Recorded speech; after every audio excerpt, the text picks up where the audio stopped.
Tumeanza msimu tukiwa na lindi kubwa la wachezaji wengi wapya. Ukiangalia kwenye timu yetu asilimia 70 wachezaji ni wapya. Ukiwa na wachezaji wengi wapya kwenye kikosi, alafu msimu wa kwanza tu unafika fainali, maana yake ni kwamba mradi wako umezaa matunda makubwa. Hilo ni la kwanza. Lakini la pili, katika msimu huu wa kwanza ambao tuna wachezaji wengi vijana, bado vile vile tumefanikiwa kufika hatua ya fainali. Sisi kwetu ni mafanikio makubwa kweli kweli. Kwenye msimu huu wa kwanza tukiwa na benchi jipya la ufundi, asilimia 98 wote walikuwa ni wapya, ukitoa meneja ambaye ni mzoefu na Selemani Matola ambaye ni mzoefu, lakini wote waliobaki mzoefu, kwa maana mzoefu na Simba Sports, wote waliobaki walikuwa ni wageni.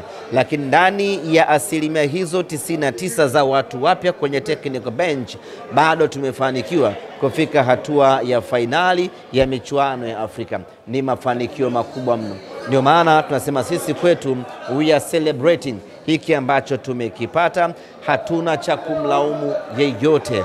Unamlaumu vipi Ahoua ambaye kwa mara yake ya kwanza anacheza michuano ya kimataifa na anakupeleka fainali? Unamlaumu vipi Mukwala anacheza kwa mara ya kwanza michuano ya kimataifa kwa level hii na anakupeleka fainali? Unamlaumu vipi Kamara?